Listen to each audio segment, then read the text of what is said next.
बिस्मिल्लाहिर्रहमानिर्रहीम। अस्सलाम वालेकुम। मेरा नाम अब्बास है और मैं आपको अपने चैनल अली केयर फार्मेसी पे वेलकम करता हूँ। तो आज की वीडियो में हम बात करेंगे बीटा ड्रीम एन क्रीम के ऊपर। पर इससे पहले कि मैं अपनी ये वीडियो जो है शुरू करूँ, अगर आपने मेरे चैनल को अभी तक सब्सक्राइब नहीं किया तो सब्सक्राइब के बटन पर क्लिक करके मेरे चैनल को सब्सक्राइब कर लें और इसके साथ ये एक बेल आइकॉन का बटन भी होगा, इसको प्रेस करके ऑल पे क्लिक कर दें। इससे ये होगा कि मैं जो भी न्यू वीडियो अपलोड करूँगा उसका नोटिफिकेशन जो है आपको फ़ौरन मिल जाया करेगा। तो चलिए जी शुरू करते हैं। तो बीटा ड्रीम एन क्रीम, सबसे पहले जी हम इसकी पैकिंग को देख लेते हैं। तो ये मेरे हाथ में जो है बीटा ड्रीम एन क्रीम जो है ये मौजूद है। ये इसकी पैकिंग जो है इस तरीके से आती है। मैं करीब करके दिखा देता हूँ। ये जो है बीटा ड्रीम एन क्रीम जो है इसकी पैकिंग इस तरीके से आती है। अब अगर मैं आपको खोल के दिखाऊं तो ये जी बीटा ड्रीम एन क्रीम जो है ये इस तरीके से आती है। मैं करीब करके दिखा देता हूँ। ये जो है बीटा ड्रीम एन क्रीम जो है ये होती है। अब ये बिल्कुल ही आम सी क्रीम है और ये आपको जो है किसी भी अच्छी फार्मेसी या मेडिकल स्टोर से आसानी के साथ मिल जाएगी। तो ये जी इसकी पैकिंग हो गई। अब हम बात कर लेते हैं इसकी फॉर्म्स के ऊपर कि बीटा ड्रीम जो है कितनी किस्म की फॉर्म्स में जो है मार्केट में मौजूद है। तो बीटा ड्रीम जो है ये दो किस्म की फॉर्म में जो है मार्केट में मौजूद है। एक जो है इसमें लोशन भी आता है और फिर उसके बाद जो है आप मेरे हाथ में देख रहे हैं क्रीम की फॉर्म, तो ये भी इसकी जो है मार्केट में मौजूद है। अब जो भी डॉक्टर जो हैं आपको रिकमेंड करेंगे आपने उसके मुताबिक जो है बीटा ड्रीम को यूज़ करना है। तो ये जी सारी इसकी फॉर्म्स हो गई। अब हम बात कर लेते हैं इसकी पावर्स के ऊपर, बल्कि पावर्स नहीं हम टाइप्स कह सकते हैं क्योंकि फार्मूले जो हैं थोड़े से अलग होते हैं हर चीज़ के। तो क्रीम्स में इसकी जो है कौन कौन सी टाइप्स जो हैं वो मौजूद हैं। तो सबसे पहले जो है ये बीटा ड्रीम क्रीम के नाम से आती है।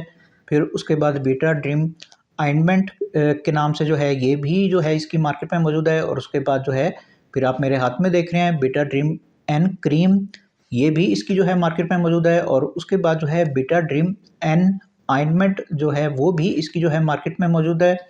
और उसके बाद जो है बीटा ड्रीम एन एम, तो ये भी इसकी जो है मार्केट में मौजूद है। यानी कि इसकी जो है बहुत सारी टाइप्स हैं। यानी कि हर क्रीम में जो है वो फार्मूले का थोड़ा सा हेर बदल होता है, उसकी वजह से जो है उसके फंक्शंस जो हैं वो थोड़े से अलग हो जाते हैं। आप इसे पावर्स नहीं टाइप्स ही कह सकते हैं।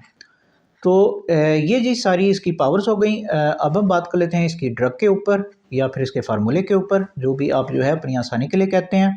तो बीटा ड्रीम एन क्रीम का फार्मूला होता है बीटा मैथोसोन प्लस न्यूमाइसिन सल्फेट। मैं फिर से आपके लिए एक और बार दोहरा देता हूँ। बीटा मैथोसोन प्लस न्यूमाइसिन सल्फेट जो है इसका फार्मूला होता है। अब ये जी इसकी ड्रग हो गई। अब हम बात कर लेते हैं इसकी कंपनी के ऊपर कि कौन सी कंपनी जो है इस क्रीम को बना रही है। तो इसे बनाने वाली कंपनी का नाम है जी एक्टो लेबोरेटरीज़। मैं फिर से आपके लिए एक और बार दोहरा देता हूँ। एक्टो लेबोरेटरीज़ जो है इस वो कंपनी है जो कि इस मेडिसिन को बना रही है और बहुत ही अच्छी कंपनी है, मल्टीनेशनल कंपनी कहलाती है ये और बहुत ही अच्छी मेडिसिन जो है ये बनाती है। तो ये जी इसकी कंपनी हो गई। अब हम बात कर लेते हैं इसके बेनिफिट्स के ऊपर। तो बीटा ड्रीम एन क्रीम के बेनिफिट्स ये होते हैं कि इस क्रीम को जो है वो ख़ास तौर पे स्किन एलर्जी के लिए जो है इस्तेमाल किया जाता है। अब इस पे ज़रा तफसील से बात कर लेते हैं। तो सबसे पहले जी अगर आपके जिस्म पे रैशेस वगैरह हो रहे हैं, यानी कि अगर दाने वगैरह हो रहे हैं, तो फिर उस जगह पे जो है इस क्रीम को इस्तेमाल किया जाता है। डॉक्टर आपको ये क्रीम जो है उस हालत में रिकमेंड करते हैं, आप इस क्रीम को यूज़ कर सकते हैं।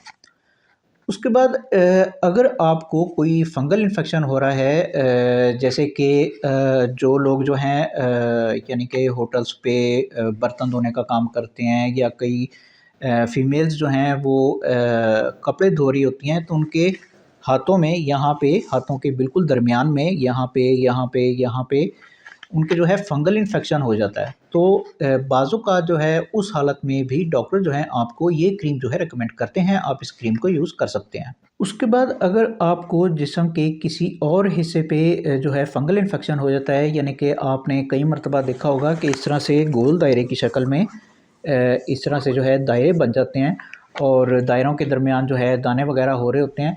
तो अगर आपको इस तरह का कोई फंगल इन्फेक्शन हो रहा है तो फिर उस जगह पे भी डॉक्टर जो हैं आपको ये क्रीम जो है रिकमेंड करते हैं, आप इस क्रीम को यूज़ कर सकते हैं। उसके बाद अगर आपके जिस्म पे कहीं पे कोई दाने वगैरह हो रहे हैं और उसमें से कोई पीप वगैरह निकल रही है, या वो दाने जो हैं आपके खुजाने से उसमें से ब्लीडिंग शुरू हो गई है, तो बाज़ों का जो है उस जगह पे भी डॉक्टर जो हैं आपको ये क्रीम जो है रिकमेंड करते हैं, आप इस क्रीम को यूज़ कर सकते हैं। यानी कि इसमें न्यूमाइसिन होती है, तो ये ज़ख्मों वाले दानों के लिए भी इस्तेमाल हो जाती है। तो बस मैं आपसे वही कहूँगा कि आपने जो भी करना है वो डॉक्टर के मशवरे से करना है। तो ये सारे जो हैं इसके बेनिफिट्स हो गए। अब हम बात कर लेते हैं इसके यूज़ेस के ऊपर। तो बेटाड्रीम एन क्रीम के यूसेज ये होते हैं कि इस क्रीम को जो है 12 साल से ऊपर के लोग जो हैं यूज़ कर सकते हैं। उसके बाद एज की कोई लिमिट नहीं है, जिस मर्ज़ी एज के लोग जो हैं इस क्रीम को यूज़ कर सकते हैं। बस मैं हमेशा की तरह आपको वही नसीहत करूँगा कि जो अपनी हर वीडियो में करता हूँ कि बराए मेहरबानी खुद डॉक्टर ना बने, डॉक्टर को अपना काम करने दें। जब तक डॉक्टर आपको ये क्रीम जो है लिख के नहीं देते, उस वक्त तक आप जो है इस क्रीम को यूज़ ना करें। खुदा अपने आप पे और अपने प्यारों पे रहम किया करें। डॉक्टर के मशवरे के बगैर कोई भी मेडिसिन जो है यूज़ ना किया करें। अब कई लोग जो हैं वो किसी भी फार्मेसी या मेडिकल स्टोर पे चले जाते हैं और वहाँ पे जाके जो है इस क्रीम को परचेज़ करके खुद ब खुद यूज़ करना शुरू कर देते हैं। तो ये तरीके जो हैं बिल्कुल गलत हैं। डॉक्टर बेहतर जानता है कि आपके लिए कौन-सी मेडिसिन जो है कौन-सी हालत में ज़्यादा बेहतर है, तो इसलिए हर मेडिसिन जो है वो डॉक्टर के मशवरे से ही यूज़ किया करें। अब अगर आपकी समझ में आ जाए तो अच्छी बात है जी। तो ये सारे जो हैं इसके यूज़ेज़ हो गए। अब हम बात कर लेते हैं इसकी डोज़ेज़ के ऊपर। तो बेटाड्रीम एन क्रीम की डोज़ेज़ जो हैं वो आपकी एलर्जी के ऊपर जो है डिपेंड करती हैं। जिस तरह की आपकी एलर्जी होगी उसके मुताबिक जो है डॉक्टर्स आपको इसकी डोज़ेज़ जो है रिकमेंड करेंगे। अब इसकी नॉर्मल डोज़ जो है वो दिन में 1 मरतबा यानी कि वन्स अ डे के तौर पे, या फिर दिन में 2 मरतबा यानी कि ट्वाइस अ डे के तौर पे जो है डॉक्टर्स आपको इसकी डोज़ेज़ जो है रिकमेंड करते हैं। अब मिसाल के तौर पे आपकी हालत जो है कुछ ज़्यादा सीरियस है, तो फिर उस हालत में जो है डॉक्टर्स आपको इसकी ज़्यादा डोज़ेज़ भी रिकमेंड कर सकते हैं। पर वो सब कुछ जो है डॉक्टर के ऊपर है। अगर डॉक्टर आपको ये कह रहा है कि आपको इसकी ज़्यादा डोज़ेज़ जो हैं यूज़ करनी चाहिए, तो तभी आपने इसकी ज़्यादा डोज़ेज़ जो हैं यूज़ करनी है, वरना आप इसकी नॉर्मल डोज़ ही यूज़ करें। अब इसे अप्लाई करने का तरीका, तो इसे अप्लाई करने का तरीका जो है वो यही होता है कि पहले आप जो है अपनी जहाँ पे भी आपने इसे अप्लाई करना है, तो पहले आप उसे जो है उस जगह को अच्छी तरह धो लें, और उसके बाद जब वो जगह जो है सूख जाए तो फिर आप जो है इस क्रीम को अप्लाई करें। तो ये जो है इसे अप्लाई करने का तरीका हो गया। अब हम बात कर लेते हैं इसके साइड इफ़ेक्ट्स के ऊपर। तो बेटाड्रीम एन क्रीम के साइड इफ़ेक्ट जो हैं वो ज़्यादातर बिल्कुल भी नोटिस करने में नहीं आते। आप ये कह सकते हैं कि ये एक तरह से जो है बिल्कुल ही बेज़रर सी जो है क्रीम है। लेकिन इसका मतलब ये नहीं है कि इसके साइड इफ़ेक्ट जो हैं वो मौजूद नहीं हैं। इसके साइड इफ़ेक्ट जो हैं वो मौजूद हैं और कई लोगों पे अपना असर भी दिखा देते हैं। तो इसलिए एहतियात करें। अब मैं इसके साइड इफ़ेक्ट जो हैं वो आपको बता देता हूँ। तो इसके साइड इफ़ेक्ट्स में सबसे पहले, अगर आपको इसके फार्मूले से किसी किस्म की एलर्जी है, तो आपको कुछ एलर्जी रिएक्शन जो हैं वो देखने में आ सकते हैं। यानी कि आपके जिस्म पे रैशेज़ वगैरह हो सकते हैं, यानी कि आपके रैशेज़ जो हैं वो ठीक होने की बजाय और ज़्यादा बढ़ सकते हैं। तो ये चीज़ जो है इसके साइड इफ़ेक्ट्स में शामिल है। उसके बाद जो है जहाँ पे भी आप इसे अप्लाई करेंगे, तो वहाँ पे जो है आपकी स्किन जो है वो सुर्ख हो सकती है। तो ये चीज़ भी इसके साइड इफ़ेक्ट्स में जो है शामिल है। उसके बाद जो है जहाँ पे भी आप इस क्रीम को अप्लाई करेंगे, तो वहाँ पे जो है जलन का एहसास जो है वो बहुत ज़्यादा हो सकता है। तो ये चीज़ भी इसके साइड इफ़ेक्ट्स में जो है शामिल है। उसके बाद अगर आप इस क्रीम को लंबे टाइम तक यूज़ कर रहे हैं, यानी कि आप अगर इसे आदत बना के यूज़ कर रहे हैं, यानी कि हमारे कुछ ऐसे शहज़ादे हैं वो मेडिसिन को यूज़ करना शुरू करते हैं तो वो समझते हैं भाई कि वो खाना खा रहे हैं, तो वो इसे जो है लंबे टाइम तक ही यूज़ करना शुरू कर देते हैं। तो अगर आप इस तरह की कोई गलती कर रहे हैं, तो जहाँ पे भी आप इस क्रीम को अप्लाई करेंगे, तो वहाँ पे आपकी स्किन जो है वो थिक होना शुरू हो जाएगी, यानी कि पतली होना शुरू हो जाएगी, और आपको आपकी जो रगें हैं वो बिल्कुल साफ़ जो है नज़र आना शुरू हो जाएंगी। तो ये चीज़ भी इसके साइड इफ़ेक्ट्स में जो है शामिल है। उसके बाद ये क्रीम क्योंकि स्टेरॉइड होती है, तो अगर आप इसे लंबे टाइम तक यूज़ कर रहे हैं, तो फिर आपकी स्किन जो है इससे ख़राब भी हो सकती है। यानी कि अगर आप इसे आदत बना के लंबे टाइम तक यूज़ कर रहे हैं, तो फिर आपकी स्किन जो है वो वक्ती तौर पे ठीक तो हो जाएगी, लेकिन आने वाले वक्त में उस पे जो है धब्बे बन सकते हैं, या उस पे दाने जो है ज़्यादा आ सकते हैं। तो ये चीज़ भी इसके साइड इफ़ेक्ट्स में जो है शामिल है। अब ये मैंने जितने भी साइड इफ़ेक्ट्स आपको बताए हैं, अगर ये साइड इफ़ेक्ट्स जो हैं आपको अपने ऊपर नज़र आ रहे हैं तो आप फ़ौरन जो है डॉक्टर से रब्ता करें और अपनी ये क्रीम जो है चेंज कराएँ, ताकि आपका इलाज जो है वो ठीक तरीके से हो पाए। और इन सारे साइड इफ़ेक्ट्स की वजह से ही मैं आपसे हर वीडियो में गुजारिश करता हूँ कि बराए मेहरबानी डॉक्टर के पास चले जाया करें, डॉक्टर से मेडिसिन लिखवा लिया करें। जब तक डॉक्टर आपको ये क्रीम जो है लिख के नहीं देते, उस वक़्त तक आप जो है इस क्रीम को यूज़ ना करें। खुदा अपने आप पे और अपने प्यारों पे रहम किया करें। डॉक्टर के मशवरे के बगैर कोई भी मेडिसिन जो है यूज़ ना किया करें। अब अगर आपकी समझ में आ जाए तो अच्छी बात है जी।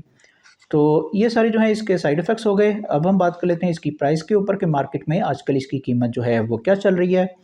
तो जबकि मैं ये वीडियो बना रहा हूँ तो इसकी एक क्रीम की कीमत है 100 रुपीज़, यानी कि 100 रुपये में जो है ये क्रीम आपको किसी भी फार्मेसी या मेडिकल स्टोर से आसानी के साथ मिल जाएगी। तो ये जी इसकी कीमत हो गई और मेरा ख़्याल है कि मैं सब कुछ बता चुका हूँ। तो ये जी आज की वीडियो थी। अगर वीडियो आपको पसंद आई हो तो फिर लाइक करें, शेयर करें और मेरे चैनल को लाज़मी तौर पे सब्सक्राइब करें। मन में अगर आपके कोई भी सवाल आ रहा हो तो कमेंट बॉक्स में ज़रूर पूछें, मैं ज़रूर आपको आंसर बैक करूँगा। बाकी मिलते हैं फिर अगली वीडियो में, उस वक्त तक के लिए मुझे इजाज़त दें। खुदा हाफ़िज़।